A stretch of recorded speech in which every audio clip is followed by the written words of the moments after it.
Well, hi, everyone, and thank you so much for joining us today for this first in a series of conversations that Devex will be hosting between young digital activists and policymakers in different regions. And this is part of a wider series that we'll be hosting called Generation Y, which we've just launched together with Fundación Botnar, and you can check it out at generationy.devex.com. So to discuss this important issue today, we're here with Imani Henrick, a Tanzanian award-winning journalist and digital rights advocate who was active in the hashtag Keep It On coalition, which called on the government to maintain access to the internet during Tanzania's 2020 elections. And she'll be joined by Donald Deya, who's the CEO of the Pan-African Lawyers Union, also based out of Tanzania. And PALU is really a continental umbrella association of and for lawyers in Africa. And Donald is also the chair of the board of the Pan-African Citizens Association Network. So thank you so much to both of you for joining us today. And Imani, I know you've already lined up some really interesting questions for Donald, so I'll hand it over to you. Thank you, Natalie, and I'm very glad to have everyone in here. And as we're kicking off, to you, Donald, as a Chief Executive Officer of the Pan-African Lawyers Union, the pandemic has made it even more pressing to close the digital divide and ensure all African citizens can reap the benefit of the internet, including digital education and health services. Is access to the internet to be considered a human right? That's a very good question, Imani. In 2016, the UN General Assembly passed a resolution actually that declared internet access a human right. So that was the beginning. And if you look at various human rights systems at the regional level, they've probably gone a bit further in addressing some aspects of internet as a human right. The resolution, though it was a good start, did not go far enough because it focuses more on stopping governments from taking away access rather than encouraging governments that it's their duty to ensure that there's equal access for everyone, for the young, the old, for the well-to-do, for the not so well-to-do, for the urban, for the rural population, and so on. So it is work in progress, but it's very, very important that we progress this work to declare it more clearly a human right. If you've seen in the context of COVID, we've just seen the importance of internet when we moved into our homes. We needed it for education. We needed it for health. We needed it to be able to work. We needed it to communicate with each other for several reasons. So yes, I think we should do more work to make it very clear that access to internet in the current age is an important human right. Yeah, thank you so much, Mr. Donald, for a very good answer. So as you declared that internet is human right, who is to be held accountable for human rights violation in the digital space, and be it hate speech or cyberbullying, and how can human rights in the digital space be safeguarded? Okay. Again, when it comes to issues such as hate speech, cyberbullying, cyberstalking, unfair surveillance and so on, I think in terms of accountability for that, it is at two levels. At the first level, it is the person violating the right of the other, bullying the other, doing incitement and so on, that is to be held accountable. And in an ideal scenario, they're held accountable using laws. So countries should pass laws around cyberbullying, cyberstalking, online theft, and so on, criminal laws. But on the other hand, we should also hold the state and the government accountable in the sense that we call the government the duty bearer. The government bears duties towards its citizens to provide for them an enabling environment. So the government should use policies, should use laws, should use budgets, and so on, to make sure that there are no human rights violations, that people can access the internet and they can use it safely. So taking an example from Tanzania, maybe we can take even other African countries. Do you think they have the accurate laws that are really working maybe to take accountable to those who violate the digital rights? Many countries now across Africa and also other parts of the world do have some laws. Some have a data protection law, some have a cybercrimes law, some have a privacy law, and so on. I don't think I've come across any country where the people can say they've got sufficient law that they can rely on. So I think it's just about checklisting and finding out what are the necessary things that any particular country needs, and then ensuring that they work and create those kinds of laws and policies in their context. And there's some help for this. At the level of the African Union, way back in 2014, the African Union passed the African Union Convention on Cybersecurity and Personal Data Protection. So it gives a framework of the things that would be needed for organizing electronic transactions, for protection of personal data, for promotion of cybersecurity, for electronic governance, and combating cybercrime. So that's a good start and a good tool for countries. This has also been broken down in strategies. So the AU does have like the digital transformation strategy for Africa, which runs from 2020 to 2030. This also provides practical tools for states in terms of how they can harness digital technologies and innovation, transform African societies, transform economy, promote Africa's integration, and so on. So there's quite a scope for law, and those are some of the laws that are needed. So it's quite some work for our parliamentarians to get into that. When we talk about inclusion, we also have to consider children. Taking an example in Tanzania, children, especially who are in schools, are very restricted to use phones. But there is a challenge that when children access the parents' phone, maybe they can access the content that are not suitable for them regarding their age, their mindset, and the level that they are. Do you think what should be done so that children can access also content that are suitable for them, that can really make them see the digital opportunities and make them enjoy the digital rights according to their age and mindset and the level that they are? What you've said, Imani, is very important. We are moving towards an increasingly digitalized world. Now we are talking of the fourth, in fact, not talking, people are living in the fourth industrial revolution. So it will be very sad for children from African countries, as you say, Tanzania, others, and so on, if their first access to technology comes late in life, when their counterparts in other parts of Africa and other parts of the world have literally been living with technology from when they're born, you know. So it's very important that we look for ways of increasing access, increasing inclusion, and so on. And when it comes to young people, of course, they can access tech at home, they can access tech outside of home, most probably in school or in other public spaces. And I think enough tools now exist that can make it safe for children and young people to access content that is appropriate and that would be able to block content that is inappropriate for them based on their age.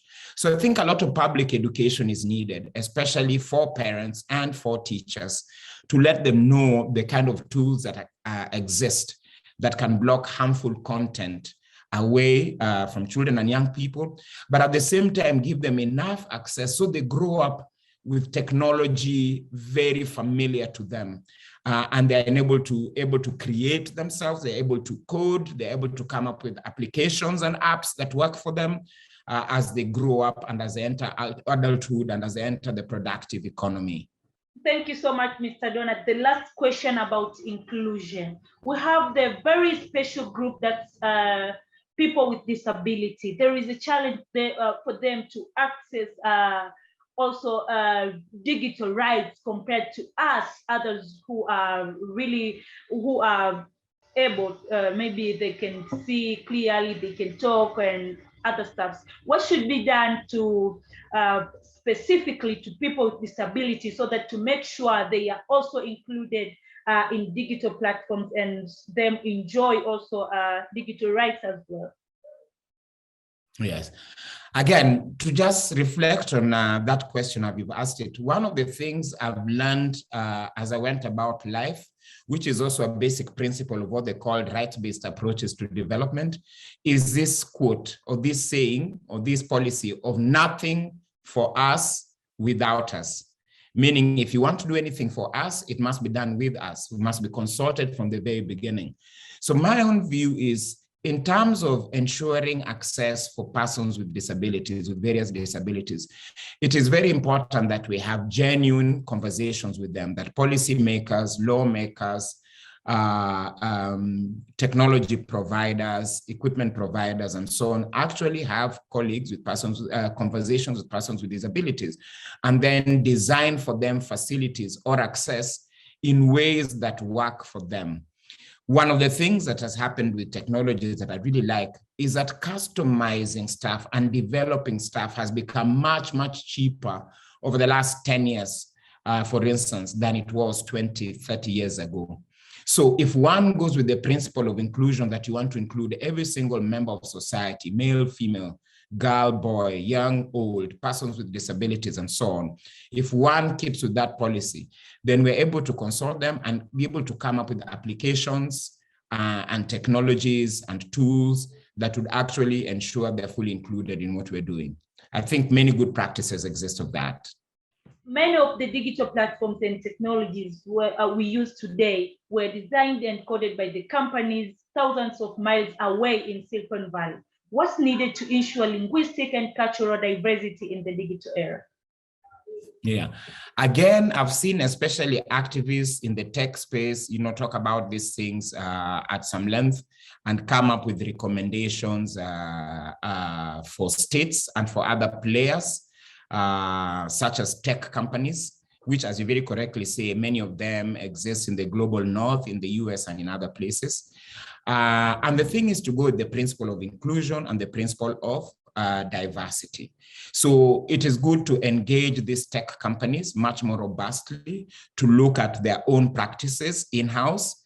How inclusive are they? I know surveys are being done now to show, for instance, in these big tech companies in Silicon Valley, how many women do you have? How many people of color and so on do you have amongst your staff and so on?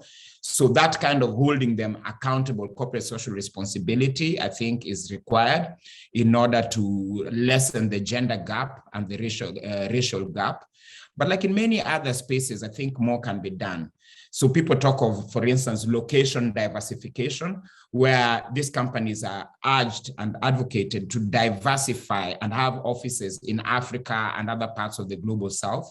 So this would create an opportunity for local professionals to get into those spaces, but then for also them to bring in other languages, other cultures, other perspectives, I think there's an important role that these big companies can play in terms of funded training opportunities, undergraduate, postgraduate, short courses, and so on. So this will help, mitigate the challenges of poverty. It will open doors for many young techies, young professionals from Africa and elsewhere. So these are the kind of things that help to bring about fast tracks to ensure that there's diversity, especially in these big tech companies. And I think also for African governments is to encourage local innovation, create local innovation spaces, technology hubs, and so on, where young people can go there and explore and experiment and invent, so that in the end, we don't have just homogeneity, just a few big companies, but there's possibility of many tech providers providing many platforms, some of them actually made in the global south for the global south. That will have a very positive impact, especially for African countries and specifically in Tanzania. We get others excluded from digital platforms just because of language barriers. They don't know how to use. And the good thing is that some of the platforms like Facebook, we have Facebook in Swahili, we have WhatsApp in Swahili, but we need more localization so that more people can understand the language that have been used to code and design these platforms so that more and more people can engage in digital platforms. Again, as African countries embrace digital technologies, there is growing concern around state surveillance and undermining of African citizens' digital rights and their ability to meaningfully participate in democratic process. What are the policy makers doing to address this? I would say that the policymakers are not doing enough to address this. I think we've had scandals erupting in a number of countries, most recently in Uganda, where the public gets to know almost by chance, and it's usually due to investigative journalism, that the state has acquired using taxpayers' money, very sophisticated and expensive surveillance equipment without safeguards. So this, of course, is very scary. And it requires Parliament. I mean, we do appreciate that, especially in the context of countering violent extremism, terrorism, and so on, the state requires some technology, some infrastructure, some ability to investigate and see what's going on. So we don't refuse that. But it must be acquired openly and with democratic oversight. So it's a very important role for parliaments, while holding the government's account, to know what kind of technology has been acquired, at what cost, and how is it being used, and what are the safeguards, for instance. So they need to put in place laws that if the police want to surveil you, they go get a court order, either from a court or from a tribunal where they can get it quickly, but there's a check and balance to see that it's not misused. So it's very important to have that. But citizens have also been very proactive. Human rights lawyers and human rights NGOs have taken governments to court, national courts, sub-regional courts, continental courts, and even before UN mechanisms, where they complain about unbridled or unlawful surveillance. So it's also to encourage the citizens to be vigilant about their rights and to be able to use court processes. For instance, as PALU, we are engaged together with other colleagues in a case at the East African Court of Justice, where we've challenged the internet shutdown that accompanied the January 2021 elections.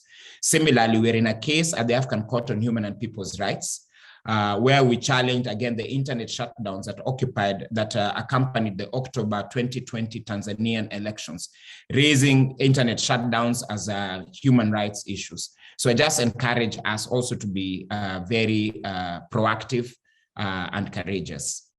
Thank you so much, Mr. Donald. I think the internet shutdown has been a very a huge problem and challenge, mostly in African countries, because speaking from the experience in 2020 election in Tanzania, most of organizations that are dealing with human rights and digital rights advocating have been challenging the government on internet shutdown during the election season. I think we should do more and more on advocating about digital rights, because that's where people get information, where people can engage, where people can listen from the politician on what they can bring on table after being elected.